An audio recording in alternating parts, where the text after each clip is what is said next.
A mí esto me llama más la atención, doctora. Y aquí estoy súper emocionada con Jesús, que Jesús me acaba de comentar, que me está ayudando a grabar este video, por cierto.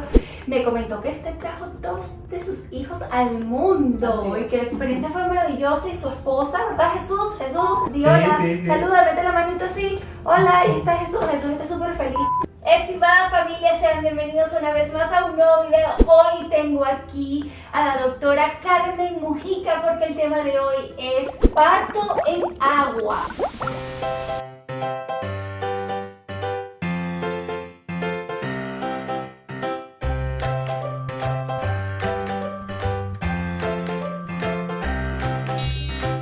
Doblemente, mamá, gracias por su tiempo. Rápidamente comenzamos entonces con esta ronda de preguntas para que nos ayude a toda mi audiencia a tener un poco más de información sobre este tema que me llama muchísimo la atención. Bueno, le cuento que yo antes de dar a luz investigué mucho sobre este tema, pero bueno, al final me tocó darle luz afuera y bueno, no pude canalizar todo esto en el país que me fui, y bueno, me fui a lo tradicional, que fue parto y tenía que ser cesárea porque era por 8. Usted sabe cómo está el tema, ¿verdad? Sí. Y aquí en Venezuela como que uno como que se arriesga más, Así es. ¿cierto? Ahora, doctora, ¿qué es el parto en agua? El parto en agua es una modalidad en la que se utiliza el agua como un recurso, ya sea de tipo ducha o ya sea de tipo una bañera, en el momento de la relajación e incluso en el momento del expulsivo.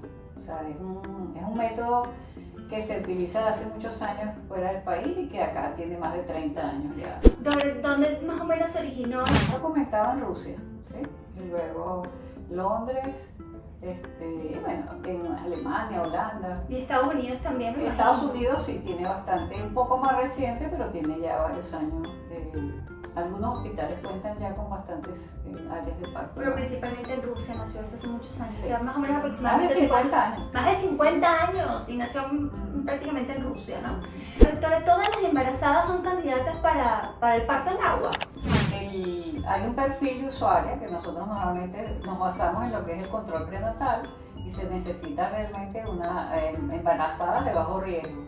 Tiene que haber unas condiciones de salud previa en las que, por ejemplo, la tensión debe estar normal, sin ningún tipo de riesgo en cuanto al tamaño del bebé. Supongamos que hay un caso de retraso de crecimiento en el bebé o alguna condición que amerite una vigilancia por monitoreo, ese tipo de situaciones en que las mamás tienen que ser vigiladas de forma más mecánica. Pues. Sí, a mí me pasó eso, que lo mío era como más mecánico y tenía que estar todo el tiempo pegada allí. Sí, se necesita la mayoría de las veces una mujer embarazada normal, pero la mayoría, vamos a decir que hay más de un 90% de las embarazadas se catalogan de esa manera, ¿no?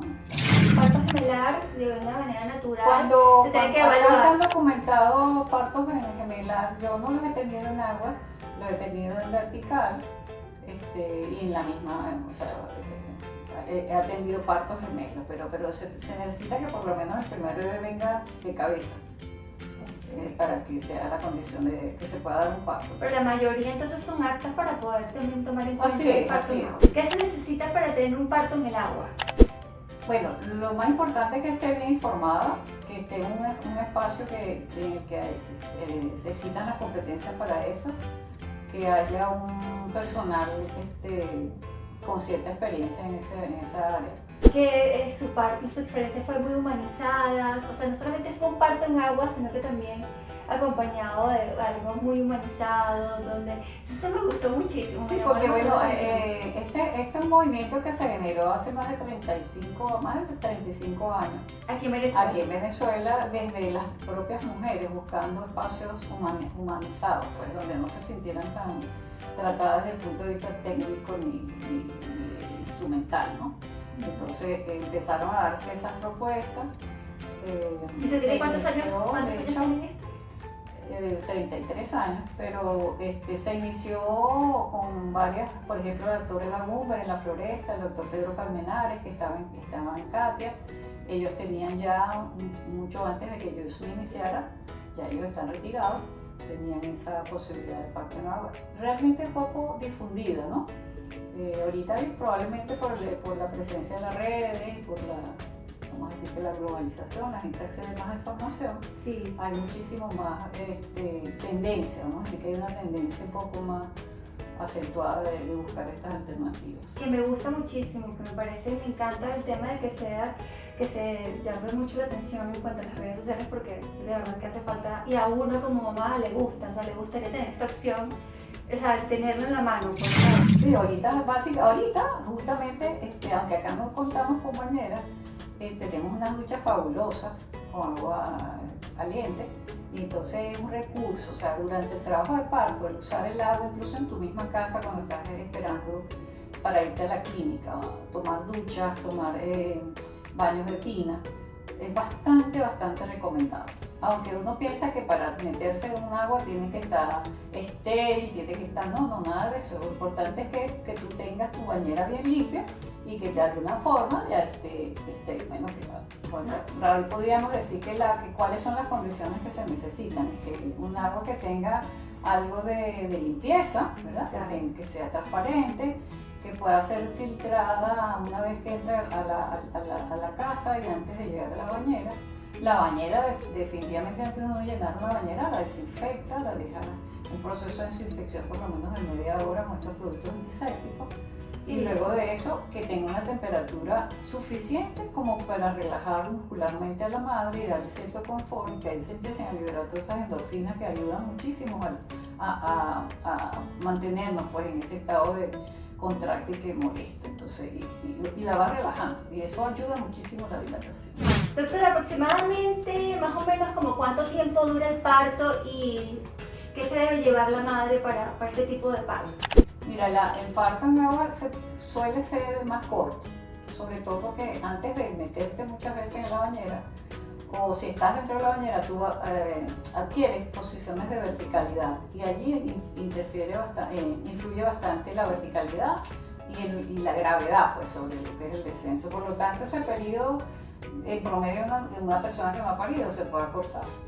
¿Y qué se debe llevar? Yo creo que lo mismo que se tiene que llevar cuando va a recibir a su bebé en cualquier espacio clínico hospitalario, además de que muchas veces uno les demanda a llevar bebidas energéticas, algún tipo de fruta, porque por lo general, como en este tipo de parto, el uso de anestesia no está asociado, por lo general uno las invita a que pueden ingerir alimentos, tomar agua para mantenerse con cierto nivel de energía y hidratadas. Usted, doctora, por ejemplo, tiene dentro de su equipo multidisciplinario gente que asesore y que guíe previamente a las embarazadas antes del parto en agua. Claro, ahí entra el rol de la dula.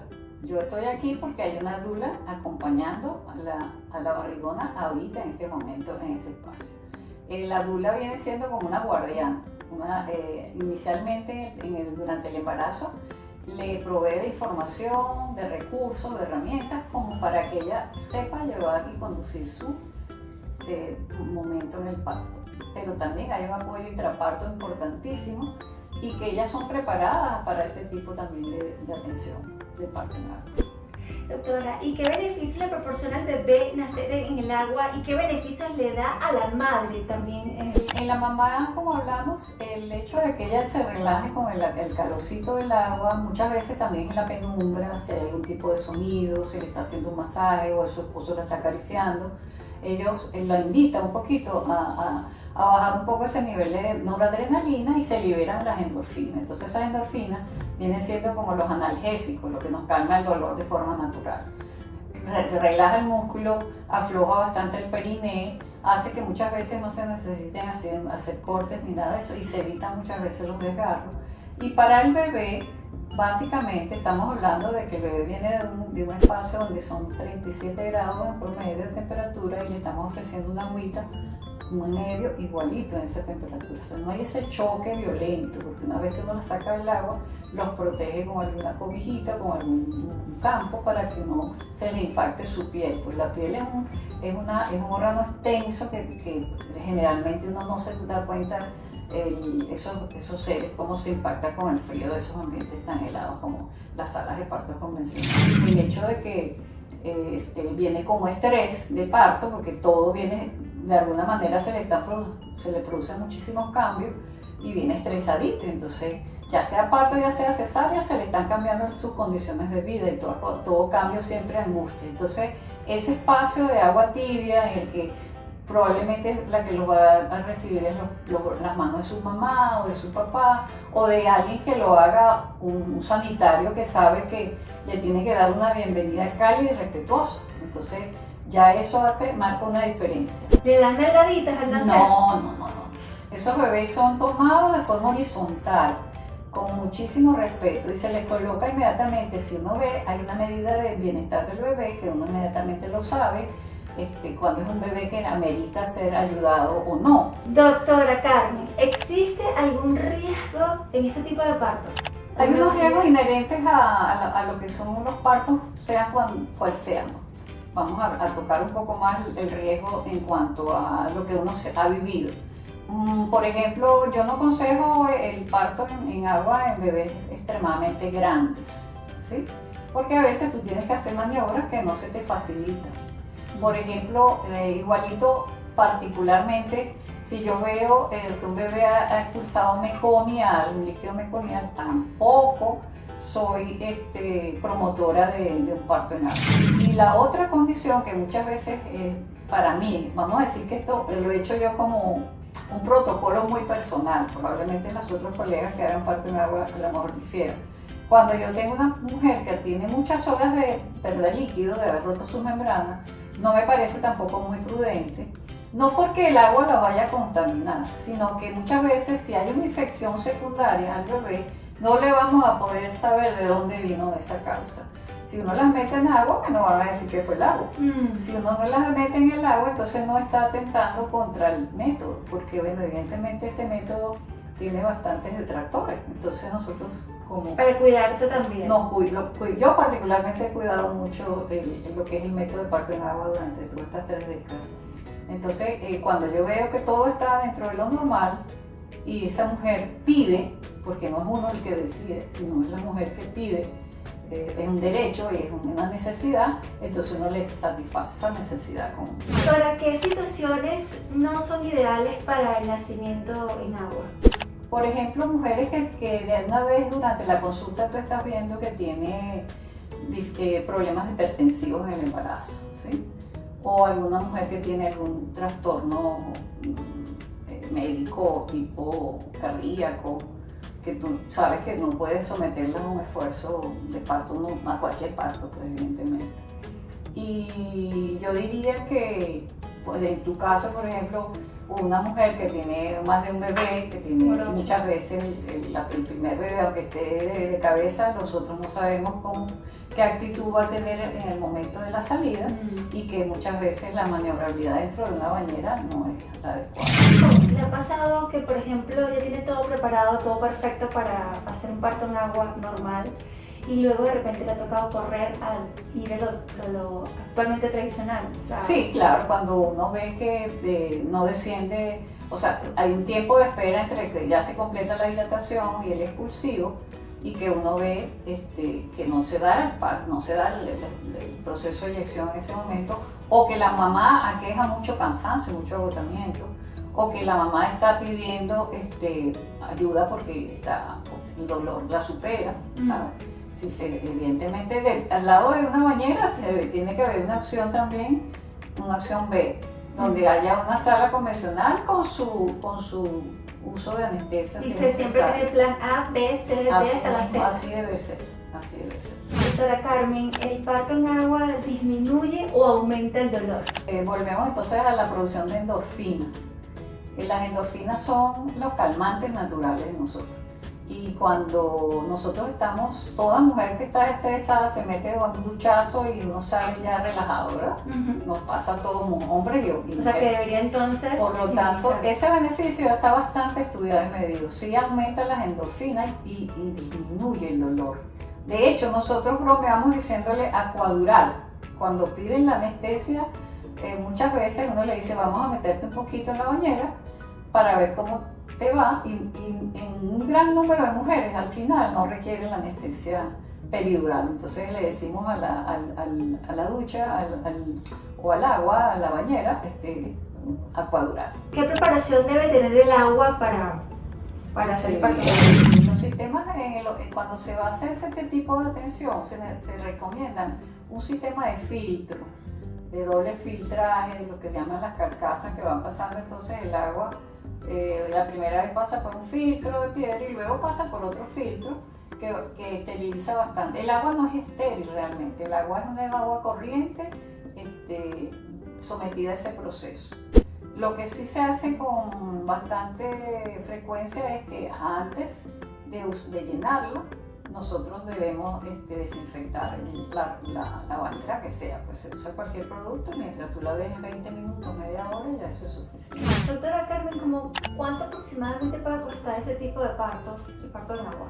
Bueno, si vamos a hablar hay muy pocos espacios, por ejemplo acá en Caracas, que se hacen parto en agua. Muy poco, ¿verdad? Hay También iba a muy preguntar, poco, ¿ese Barquisimeto conoce aquí alguna clínica que Maracaibo sé que hay, y acá bueno, está Cuamater y estamos, ahorita yo estoy yendo a las casas con las que tengan bañera o con sus bañeras plásticas, y en una clínica que estoy adecuando en Choao, que ya tenemos también bañera. Entonces eso viene hace poco tiempo, pero no es un método muy popular. Doctora Carmen, ¿qué técnica se utiliza en los partos de agua? Fíjate, cuando uno habla de parto en agua se trabaja mucho lo que es la naturalidad, la espontaneidad. Por lo tanto el número de tactos que se hacen como cualquier maniobra técnica están como limitadas. Muchas veces las mujeres van distendiendo su periné y no se requiere de hacer ningún tipo de corte. Si se requiriera esto, particularmente yo coloco la anestesia incluso dentro del agua. Espero que la mujer tenga un periodo de contracción, le coloco la anestesia muchas veces que no se percatan de eso, y si hay necesidad de hacer corte para ampliar, hacer lo que se llama la episiotomía, solamente se hace un pequeño corte en la línea media que no rebasa más allá del centímetro y medio para ampliar el óvulo. Entonces esas son vamos a decir que las maniobras mínimas que uno hace. Pero el parto en agua por lo general es algo muy llevado desde la mujer, o sea, ella pone su propia fuerza, busca la postura, se acomoda de una manera de que hace que su contracción le ayude a descender de su bebé, y son partos bastante poco intervenidos. Y ahí puede hacer presencia su esposo, o sea, háblame un poquitico de esa parte. Ese es el elemento más importante en esta área, porque más allá de hablar de parto en agua, tenemos que hablar de parto desde los derechos de la mujer. La mujer tiene derecho a estar apoyada, acompañada, independientemente de lo que se esté viviendo ahorita como pandemia. O sea, eso es violatorio de su derecho, y se considera una violencia obstétrica cuando se le impide la presencia de su pareja dentro de la sala de parto. Eso está más establecido desde el 2004, en lo que es un artículo, que es el artículo 51 de la ley que promulga la violencia, pues la erradicación de la violencia contra la mujer. No es un capricho de la mujer, es algo basado en un derecho. La mujer tiene derecho a escoger dónde, cómo y con quién parir. Y además tiene derecho a estar acompañada y tiene derecho a estar con su dula. La mujer debe prepararse un plan de parto, decir, diseñar qué es lo que ella quiere vivir, cómo lo quiere vivir, desde esa óptica, sin que sea interrumpido o interferido por ninguna rutina a nivel hospitalario. Ojalá que las experiencias fueran desde ese ámbito. Sí. Que todo el mundo tenga una buena experiencia de parto y una buena experiencia de ese bebé naciendo, porque de repente uno puede volver a parir y escoge otras condiciones, otro espacio, otro país, otro médico, pero un bebé no va a decir voy a volver a nacer, ¿verdad? Entonces lo que más tenemos que cuidar es el nacimiento, porque eso deja una huella que independientemente que uno no esté consciente de eso, va a marcar una diferencia entre un ser humano y otro. Mi esposo fue el que cortó el cordón umbilical también, y pensaba que no iba a ser capaz de hacerlo, y sí, efectivamente yo quería a mi esposo ahí, o sea, aunque fue cesárea, fue traumático, sabes, quizás para él fue mucha sangre, qué sé yo, pero menos mal que también los médicos ayudaron un poco, pero esa es la parte, o sea, la parte humana de ustedes. Muchas veces dicen, no, es un capricho de mi esposa, o de ella, o yo ven los comentaristas a estar emitiendo opiniones que no vienen al caso. O sea, me gusta mucho que haga énfasis en esto, porque realmente, o sea, como dice usted, es una ley que fue pensada y concientizada para cuidarnos a nosotros emocionalmente y Así cuidar, es. por supuesto, ese momento tan único y auténtico, ¿no? Que es como el nacimiento. No es capricho de nosotras, caballeros, es porque realmente si así la ley fue aprobada fue porque fue muy bien estudiada. Así. Y no es capricho, o sea, es algo que simplemente se tiene que, nosotras las mujeres deseamos compartir. Y es el primer país en Latinoamérica. Nosotros somos el primer país donde esa ley se aprobó. Si nosotros nos damos cuenta, en estos momentos, hace poco, es que se estaba planteando este tipo de cosas en Argentina y allá abajo, en los países Doctora Carmen, usted mencionó que en algunas ocasiones usted coloca anestesia. A ver, este tipo de parto normalmente se realiza sin anestesia. ¿Por qué? Bueno, la anestesia que yo me refería es una anestesia local, muy puntual a nivel del periné, para que no haya tanta esa sensación de aro de fuego, de estiramiento que se produce cuando va a salir el bebé. Y hay una anestesia que se utiliza, que se coloca en la espalda, que es la peridural, que estaría un poquito más limitada en este tipo de técnica de parto en agua. Sin embargo, si se utiliza una anestesia, un parche de estos que son impermeables, ¿verdad? Se puede perfectamente hacer el parto con una anestesia. O sea, hemos tenido, no es una experiencia muy amplia, pero sí ha habido algunas mujeres en algún momento convenidamente con el anestesiólogo se les coloca su anestesia, pueden deambular, ¿verdad? Y en el momento que se mete en el agua, muchas veces no necesariamente tiene por qué el agua cubrir el punto donde está colocado el parche de la anestesia, simplemente uno lo que busca es que se esté inmersa la pelvis hacia abajo, ¿no? Entonces, siempre se ve el modo y el cómo, ¿no? Y ya para finalizar, doctora, deseo que nos diga más o menos por dónde podemos contactarlo a usted, dónde se encuentra, en qué hospital, en qué clínica, dónde siempre, o sea, ¿cómo lo podemos contactar? Bueno, yo ahorita estoy básicamente estoy desarrollando actividad privada y estoy en Ecobaby Center en Vizcaya. Cualquier información, cualquier duda, completamente a la orden. Gracias. Y bueno, gracias a ustedes también por llegar al final de este video. Recuerden que si queremos tener buenos ciudadanos en el mundo, debemos aportarles a nuestros niños tiempo de calidad y por supuesto cargado de muchísimo amor. Recuerda suscribirte a mi canal de YouTube, Doblemente Mamá, mi canal de YouTube privado, Barrio Hebreo, seguirme en todas mis plataformas digitales como es Instagram, @BarrioHebreo, @Doblemente Mamá. Nos vemos entonces en una próxima entrega por aquí. Besos mil, chao.